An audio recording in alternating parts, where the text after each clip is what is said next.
Hi guys, welcome to your second video in Java in Hindi. Yes, ये tutorial जो है हिंदी में होगा और जैसे मैंने आपको प्रॉमिस किया था सारा ट्यूटोरियल जो मैं जावा पे करूँगा वो मैं हिंदी में करूँगा। ठीक है, तो हमने हमारे पिछले वीडियो में देखे थे कि हमने JDK डाउनलोड किया, इंस्टॉल किया, उसके बाद नोटपैड++ डाउनलोड किया और इंस्टॉल किया। अब वक्त आई है प्रोग्रामिंग करने के लिए। चलो शुरू करते हैं। सबसे पहले नोटपैड++ पे क्लिक करिए और हमें एक नया फाइल जो है खुलता है। अगर आपका नया फाइल नहीं खुलता तो इस न्यू बटन पे क्लिक करिए तो आपको एक नया फाइल जो है खुल जाएगा। ठीक है, सबसे पहले हम कुछ भी टाइप करिए। मैं इसको सी टाइप किया और इसको सेव करिए। सेव जो है, अब मैं आपसे ये बोलता हूँ कि भाई आप डेस्कटॉप पे सेव कर दे इसको, सिर्फ पहले प्रोग्राम के लिए। बाद में हम एक ऑर्गेनाइज तरीके में जाएंगे। ठीक है, तो डेस्कटॉप पे जाके आप टाइप करिए FIRST फर्स्ट।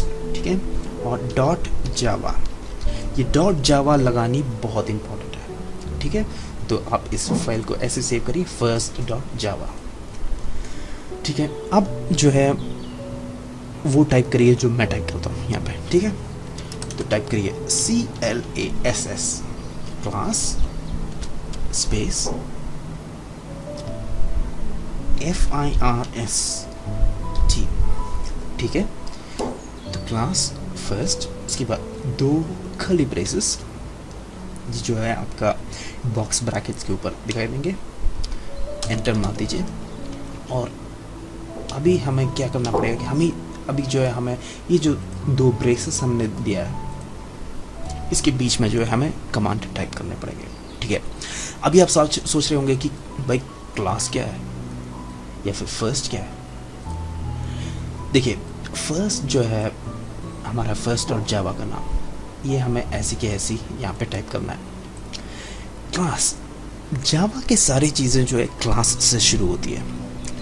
जावा में बहुत सारे क्लास हो सकता है या फिर एक जावा प्रोग्राम में सिर्फ एक भी क्लास हो सकता है, पर एक क्लास होना बहुत ज़रूरी है। ठीक है, क्लास के बारे में हम ज़रूर आगे पढ़ेंगे, पर फिलहाल इतना ही समझिए आप। अब टैब मारने से एक तकरीबन 4 स्पेस जो है आगे बढ़ता है। टैब मारिए और हमें टाइप करना पड़ेगा इन 2 कर्ली ब्रेसेस के अंदर।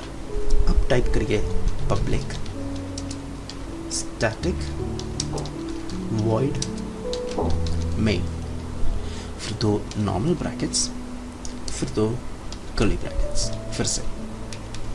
बट इन नॉर्मल ब्रैकेट्स के अंदर टाइप करिए capital S STRING string ARGS, फिर 2 स्क्वायर ब्रैकेट।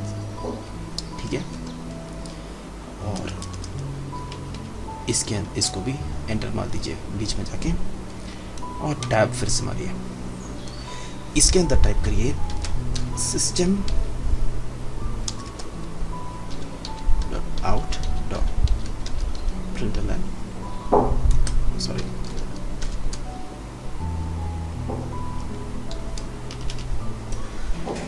और इसके अंदर 2 एक सेमीकोलन ज़रूर लगाइएगा और इसके अंदर 2 इन्वर्टेड कॉमास में डाल दीजिए हेलो वर्ल्ड। ठीक है, बस यहाँ पर मेरा एक टी छूट गया, PRINT। ठीक है, तभी आप सोच रहे होंगे कि भाई ये पब्लिक क्या है, स्टैटिक क्या है, वॉइड क्या है, मेन क्या है।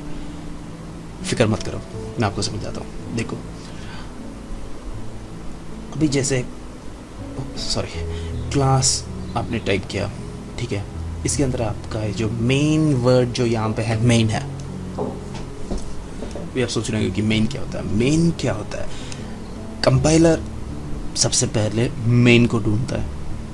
जहाँ भी मेन दिखाई दिया और फिर जिस क्लास में मेन दिखाई दिया, कंपाइलर वहाँ से शुरू करता है कोडों को कंप्यूटर में समझाने के लिए। ठीक है, अभी आप सोच रहे होंगे कि भाई कंपाइलर क्या है। कंपाइलर एक ऐसी चीज़ है जो JDK के साथ आया था।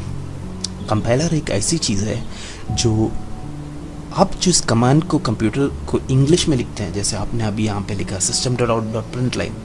ठीक है, अभी आपने ये लिखा कि भाई कंप्यूटर को कि हेलो वर्ल्ड मेरे स्क्रीन में प्रिंट कर दो। अब कंप्यूटर जो है इंग्लिश नहीं समझता, सीधी सी बात है, तो बीच में कोई होनी चाहिए जो ये सब चीज़ें जो है कंप्यूटर को समझाए, और उसका काम वो काम करता है कंपाइलर। कंपाइलर जो है आपका कोड, ठीक है, आपका कोड जो है मशीन लैंग्वेज में कन्वर्ट करता है और कंप्यूटर को देता है काम करने के लिए उसके साथ, ठीक है। अब जैसे ही कंपाइलर ने देखा कि भाई मेन है, तो मतलब उसके अंदर ही तुरंत जाना है। मेन देख लिया कंपाइलर ने, फिर उसको पता चला कि फर्स्ट क्लास के अंदर है, क्लास जिसका नाम है फर्स्ट उसके अंदर है, तो इसका पहला कमांड यहाँ पे दिया है system.out.println हेलो वर्ल्ड, ठीक है। system.out.println का मीनिंग इतना ही है कि कमांड प्रॉम्प्ट जो हमारा CMD है इसके अंदर प्रिंट करो कि भाई हेलो वर्ल्ड प्रिंट कर दो, और कोई काम नहीं है। और जैसे ही हमने एक कमांड लिखा तो उसको कंपाइलर को ये बताने कि भाई कमांड यहीं पे ख़त्म होता है, तो आपको सेमीकोलन लगाना पड़ेगा, ठीक है। तो इतना सब कह दिया, अब हम इसको सेव करते हैं। तो यहाँ ऊपर जाके सेव करिए, या फिर Ctrl+S भी लगा सकते हैं, Ctrl और S दबा के भी आप सेव कर सकते हैं, ठीक है। अब जैसे मैंने आपको बताया था डेस्कटॉप पे सेव करने के लिए, तो आपको ये first.java जो है डेस्कटॉप में दिखाई देनी चाहिए। अब ये जो है आपको बाय डिफ़ॉल्ट, अगर आपका, मेरा नाम अरुण है वैसे, सॉरी कहना भूल गया, ठीक है। अभी आपको जो है CD डेस्कटॉप टाइप करना पड़ेगा, और जैसे आपने CD डेस्कटॉप टाइप किया तो अभी आप डेस्कटॉप पे एक्सेस करता है। CD का मीनिंग है चेंज ड्राइव, हाँ चेंज ड्राइव, ओके राइट। तो अभी टाइप करिए JAVAC जावाक स्पेस और आपका फाइल का नाम FIRST.java, ठीक है। तो ये है आपका JAVAC first.java, एंटर मारिए, कोई एरर नहीं आया। अभी आप तुरंत देख लिए कि यहाँ पे एक नया फाइल खुल गया। इस नया फाइल में जैसे मैंने आपको बताया कि कंपाइलर का क्या काम है, कंपाइलर का काम यह है कि जो भी आपने इंग्लिश में लिखा उसको एक मशीन लैंग्वेज में कन्वर्ट करना पड़ेगा, और वो कन्वर्ट होके इस नया फाइल, ये जो फर्स्ट क्लास के अंदर है उसके अंदर चला जाएगा, ठीक है। अभी आपको ये फाइल रन करना है। रन करने के लिए आप टाइप करेंगे JAVA जावा, उसके बाद स्पेस छोड़ के टाइप करेंगे फर्स्ट। इस बार जो है आप ये वाले फाइल को एक्सेस कर रहे हैं, ठीक है। एंटर मार दीजिए और आपको दिखाई देगा हेलो वर्ल्ड। हेलो वर्ल्ड क्या है? हेलो वर्ल्ड ये है जो हमने इसको बताया था, कंपाइलर को बताया था कि भाई कंप्यूटर से ये कह दे कि हेलो वर्ल्ड प्रिंट कर दे, और ये जो है प्रिंट हो गया। इसी के साथ ये ट्यूटोरियल जो है ख़त्म होता है। आगे ट्यूटोरियल में आपको ये सिखाऊंगा कि भाई एरर क्या होता है, एरर कहाँ आ सकता है, एरर कैसे आ सकता है आपके छोटे सी प्रोग्राम में, ठीक है। अगर आपको ये वीडियो पसंद आया तो आप नीचे लाइक कर सकते हैं।